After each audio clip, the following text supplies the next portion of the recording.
Sure, so I'm Lisa Booth. I am the founding CEO of Ketekai, proud mother of 3, and I am really driven and passionate about figuring out how to solve the food system in New Zealand and make healthy food affordable for everyone.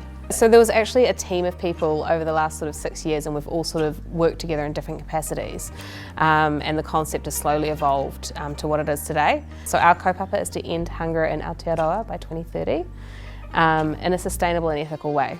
So it's one thing to talk about making food affordable, which a lot of people tend to think that means driving the price down, but we have to think about the impact from a farmer, or having a cheap product. Does that mean having a substandard product or using too much waste product? We've got to be careful about that. Yeah, so the biggest challenge is that the system is been around for such a long time. So to make a movement when you're up against a lot of bigger players, it can be a little bit scary. As actually being really innovative we can be hampered by our tall poppy syndrome in New Zealand. So the 2 ways that we're attacking our kaupapa is first we're delivering an affordable meal kit, because what we know is that to reduce waste in the household, having planning or recipes is a really great way to go. And our second solution is actually to use our learnings from our first product to put technology and knowledge into community centres so they can deliver a better product as well.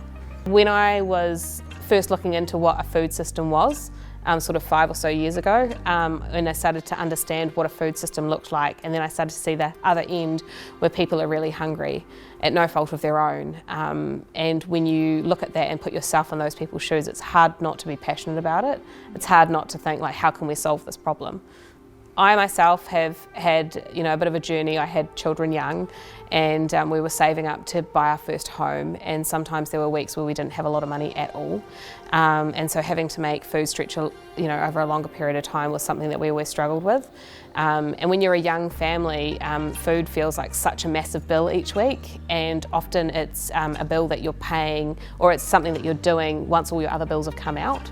So it was always something that I was curious about.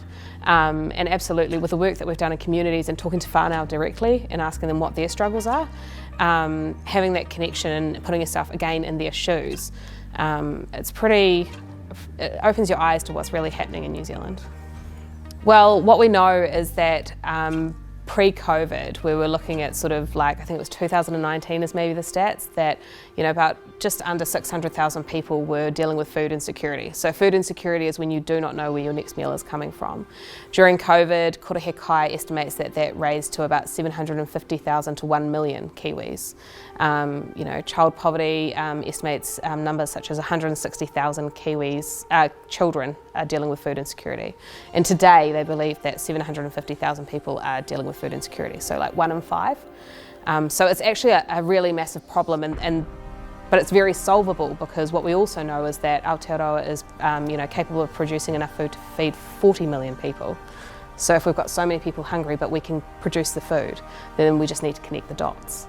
So with WinTech, the collaboration, the things that I'm most excited about is first and foremost that our youth are going to be looking at this problem.